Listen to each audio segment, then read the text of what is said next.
There comes a moment in every leader's life when the spotlight hits, the room goes silent, and every eye turns toward you. In that moment, you'll either shrink or step forward. And the world is waiting to see which one you'll choose. Have you been faced with such moments? We are here to ensure you face the crowd. Welcome to Leaders World, where we ensure you lead with impact. Whether it's a speech, a pitch, a meeting, or even a family gathering, facing a crowd isn't just about speaking. It's about showing up with your full presence. You don't have to be fearless. You just must be willing. Everyone starts nervous, even the greats. You think you're the only one who gets nervous? Oh no. Barack Obama once said he used to rehearse his speeches alone for hours because of how anxious he felt. Oprah Winfrey admits that before major interviews, she feels butterflies, but she leans into them. Nelson Mandela, in his autobiography, revealed he often felt fear, but never let it stop him. The key truth is that being nervous doesn't disqualify you from greatness. It qualifies you as someone who cares enough to get it right. Let's break down how you can face any crowd with clarity, confidence, and emotional power. 1. Prepare with purpose. Confidence begins long before you open your mouth. Don't just memorize lines, own your message. Know your topic, know your audience, and know your goal. Preparation isn't just about rehearsing words. It's about anchoring your message in meaning, clarity, and confidence. To prepare with purpose, first, you have to know your audience. Before writing a word, ask, who am I speaking to? What do they care about?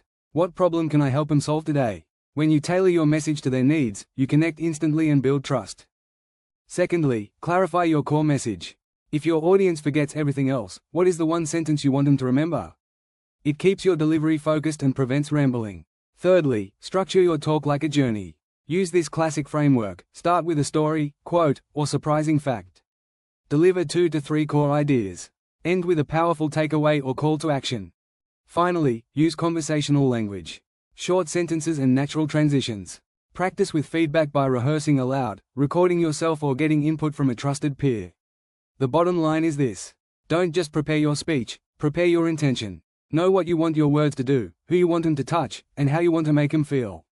2. Practice the power of the pause. Pauses aren't awkward, they're powerful.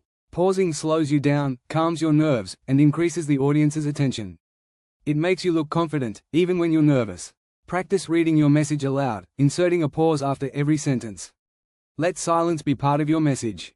Mastering the art of the pause allows you to gain control of your emotions, collect your thoughts. It gives your words more weight, commands attention, and creates space for others to fully absorb what you're saying. Here's why you should incorporate pause while speaking. Emotion regulation. When you pause, you interrupt the automatic fight or flight impulse. This helps you choose your words with emotional intelligence. Improved listening. Silence allows you to truly reflect on what you've said so far to help check if you're on track or not. Strategic impact. In meetings or negotiations, pausing creates suspense. It shows you are thoughtful, not rushed, giving your message more authority. 3. Make eye contact like it's a conversation. When speaking to a crowd, don't scan the room like a robot or stare at the back wall. Instead, make eye contact as if you're speaking to one person at a time, because that's how connection happens. Eye contact humanizes your message. It makes your audience feel seen, involved, and respected. And when people feel that, they listen. This helps you build trust because eye contact conveys honesty and confidence. It keeps you grounded, connecting with individual faces, helping to calm your nerves and keeps you present. Eye contact enhances engagement. People are more likely to stay focused when they feel personally addressed. How can you apply this? Divide the crowd into 3 to 5 zones. As you speak, shift your gaze naturally between each zone. Hold eye contact with one person per thought, not per sentence. Don't dart around. Smile or nod occasionally when making eye contact. It creates warmth and rapport. Think of it this way: you're not performing at a crowd, you're speaking with them. One person, one connection, one message at a time. You know when you're talking to a friend and you're just looking at them, nodding, maybe smiling a bit? That's the kind of energy you want when facing a crowd. Don't think of it as talking to a bunch of people. Think of it as talking to one person at a time. When you make eye contact, even just briefly, it feels personal. People pay more attention when they feel like you're talking to them. It takes the pressure off and helps you feel like you're just having a conversation, not giving a performance. And honestly, that's when your message really starts to land. When you speak to everyone, no one feels seen. But when you focus on a few faces, the room feels engaged. 4. Tell a story, don't just share facts. Let's be real, facts are important, but if all you do is throw numbers and data at your audience, they'll tune out fast. People don't remember facts. They remember feelings, moments, and stories. Imagine during a presentation, you clear your throat and say, in Q1, customer satisfaction improved by 12%. Okay, cool, but it's flat. Now try this. I'll never forget this one customer who walked into our office frustrated. She'd had a terrible experience. But by the end of that visit, after we'd listened, followed up, and solved her issue, she smiled and said, I didn't expect this. You've won me back. And she wasn't alone. That's part of the reason our satisfaction scores jumped 12% last quarter. See the difference? One is just a stat. The other feels real. Here's why stories work: they bring life to your message. People might forget the numbers, but they'll remember the feeling. They build emotional connection. A story makes you human, it shows your values, your experience, and even your vulnerability. They keep your audience engaged. We're wired to pay attention to stories. It's how we've learned and connected since childhood. So how do you bring storytelling into your speech? Start with a moment. What did you see, hear, feel? Make it personal. Even if it's a business point, relate it to something you experienced. Tie it back to your message. Every story should support your point. Don't just tell a story for fun. Give it purpose. And remember, you don't have to be a professional speaker or a natural-born storyteller. Just be real. Talk the way you would to a friend.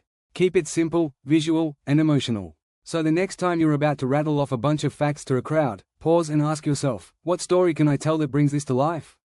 Because when you tell a good story, people don't just hear it, they feel it.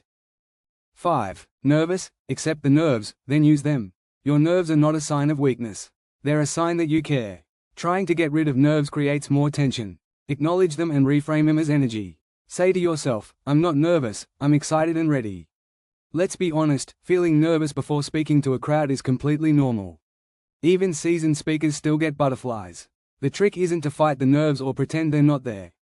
The trick is to accept them, then turn that energy into fuel. Think of it like this: that racing heart, dry mouth, shaky hand. That's just your body getting ready to perform. It's your system saying, hey, this matters and we have to give our best shot. And that's not a bad thing. Here's what most people don't realize: nerves are energy. And energy, when harnessed, becomes passion, power, and presence. Trying to calm down too hard can backfire. Instead, acknowledge the feeling, take a breath, and say to yourself, I'm excited. Your brain processes anxiety and excitement in similar ways. It's all about framing.